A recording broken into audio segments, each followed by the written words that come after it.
రే సత్యం, నువ్విలా ఆలోచిస్తూ కూర్చుంటే ఎలారా? అక్షయ్కో ప్రకాశంకో ఫోన్ చేసి రాజా అక్కడేమన్నా గొడవ చేశాడేమో కనుక్కో. వాడు కోపంగా వెళ్ళిన తీరు చూస్తుంటే ఏదో ఒకటి మాట్లాడి ఈ పెళ్లి క్యాన్సిల్ చేసుకుంటాడేమో అని నాకు భయంగా ఉందిరా. అవునా, నానమ్మ చెప్పినట్టు ఒకసారి ఫోన్ చేసి మాట్లాడితే మన డౌట్ కూడా క్లియర్ అయిపోతుంది కదా. మీకు ఫోన్ చేయడానికి ఇబ్బందిగా ఉంటే నేను అన్నయ్యకి ఫోన్ చేసి మాట్లాడతాను నాన్న. ఆగమ్మా, ఆగు. వద్దు.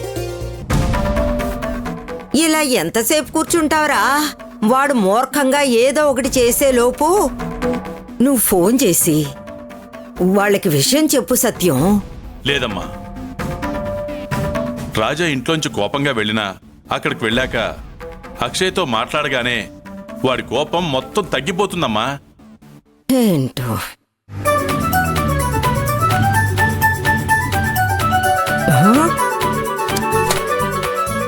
హృదయం ఎక్కడున్నది, హృదయం ఎక్కడున్నది, నీ చుట్టూనే తిరుగుతున్నది, అందమైన అబద్ధం ఆడుతున్న వయసే నా ముందు ఉన్నది.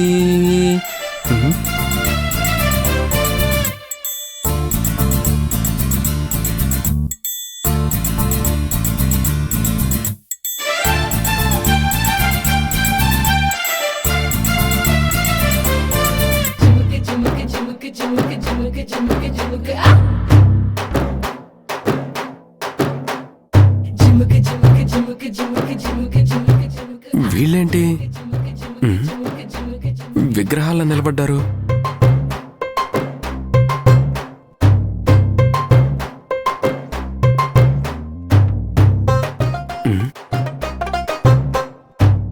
నానమ్మా, నానా, నానా, ఏమైంది నాన్న? ఏదో దెయ్యాన్ని చూసినట్టు అలా ఫ్రీజ్ అయిపోయారేంటి? కొత్తగా ఇప్పుడు దెయ్యాన్ని చూడడం ఏంటి? రోజు చూస్తున్నాం కదా.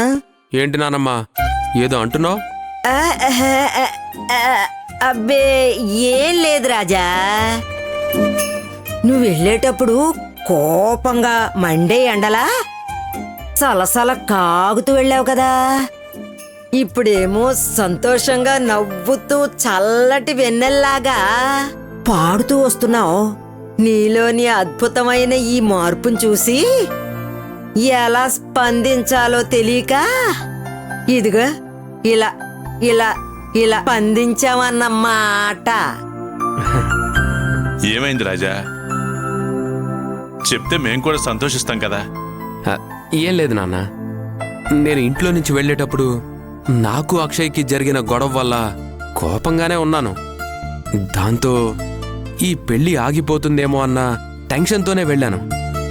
కానీ అక్షయ్ నా కోపాన్ని పూర్తిగా తగ్గించేసింది. అందుకే హ్యాపీగా ఇంటికి వచ్చాను. చాలా సంతోషం రాజా.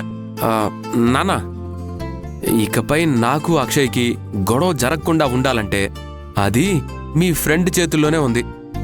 ఇకపై ఆయన ఖర్చు విషయంలో జాగ్రత్తగా ఉంటే అంతే చాలు. కాబట్టి మీరు ఆయన్ని మీట్ అయ్యి పెళ్లి బడ్జెట్ క్రాస్ అవుతుందని ఆయనకి అర్థమయ్యేలా చెప్పండి, సరేనా? సరే, ప్రకాశంతో నేను మాట్లాడతాను. అవును, కొనాల్సినవేమన్నా ఉన్నాయా నాన్న? అంటే ఎక్కువ ఖర్చుతో కూడుకున్నావన్నమాట. ఉన్నాయి రాజా. మనకి ఆడపెళ్లి వాళ్ళకి పెళ్లి బట్టలు కొనాలి. అంటే పెళ్లి కూతురికి మాత్రమే కొంటే సరిపోదా? కుటుంబం మొత్తానికి కొనాలా? నాకు బాగా అర్థమైంది శ్రావణి. ముందు జాగ్రత్తగా నా చీరలు 2 ఉతికి ఇస్త్రీ చేసి సిద్ధంగా పెట్టుకున్నాను.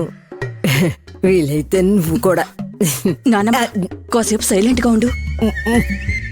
కుటుంబంలో అందరికీ కొత్త బట్టలు కొనాలి రాజా, అది సాంప్రదాయం. సరే నాన్న, ఒక 10,000 ఖర్చు అవుతుందా? లేదు రాజా, పెళ్లి కూతురి ముహూర్తం పట్టుచీరకి ఎంత కాదనుకున్నా 50,000 ఖర్చు అవుతుంది. హా? 50,000? ఆ, చీరకి 50,000? అవును రాజా. ఇంపాసిబుల్ నాన్న. చీరకి నా బడ్జెట్ ఓన్లీ 15,000 అంతే. మహా అయితే ఒక 5,000 యాడ్ చేయగలను. అంతకు మించి ₹1 అయినా నా వల్ల కాదు. వెళ్ళి అక్షయ్ వాళ్ళ నాన్నతో మాట్లాడండి. అలాగే నాన్న, నేను ప్రకాశంతో మాట్లాడతాను. సరే. పెద్దనయ్య, ఏంటి? నానమ్మ నీతో ఏదో మాట్లాడాలంట. ఆ? చెప్పు నానమ్మా. ఏంటి నానమ్మా? అబ్బే ఏమీ లేదు. ఏడిపిస్తున్నారు తరంతా. ఏంటి నానమ్మ అలా చూస్తున్నావు? పెళ్లికి మనందరికీ కొత్త బట్టలు కొనాలి అన్నావు. ఇప్పుడేంటి ఏమీ మాట్లాడకుండా అలా చూస్తావేంటి? నన్ను ఇలా ఇరికించావేంటి? ఏం లేదు మనవాడా. అబ్బే ఏం లేదు. మీ అందరికీ మంచి మంచి బట్టలు కావాలంటే అక్షయ్ కొనే పట్టు చీర మీద ఆధారపడి ఉంటుంది. మీకు అర్థమైంది అనుకుంటాను. ఆలోచించుకోండి.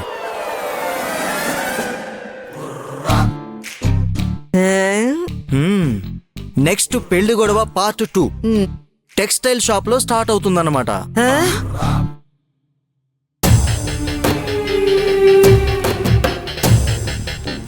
మనం ఎన్ని ప్రయత్నాలు చేసినా ఆ వాటర్ క్యాన్లు వేసేదానికి ఈ పిసినారుడికి పెళ్లి పనులు చక్కా జరిగిపోతున్నాయి.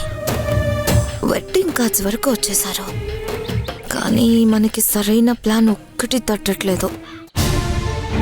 ఇప్పుడు ఏం చేయాలి? ఎవరిని పట్టుకోవాలి?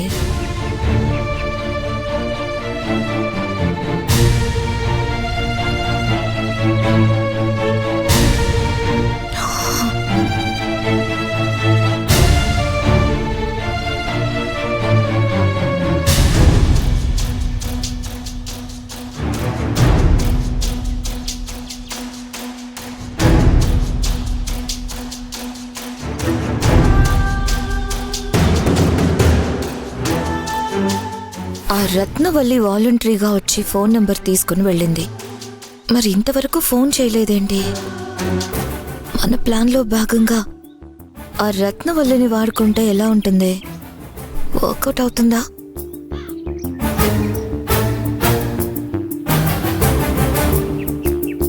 నాకు తెలిసి ఆ ఇంట్లో వాళ్ళతో ఈ రత్నవల్లికి ఏదో ఇష్యూ ఉన్నట్టుంది. ఆ ఇష్యూని టిష్యూ పేపర్లా వాడుకుని మన ప్లాన్ సక్సెస్ అయ్యేలా చేసుకోవాలి. ఎందుకైనా మంచిది ఒక బాణం వేసి చూద్దాం.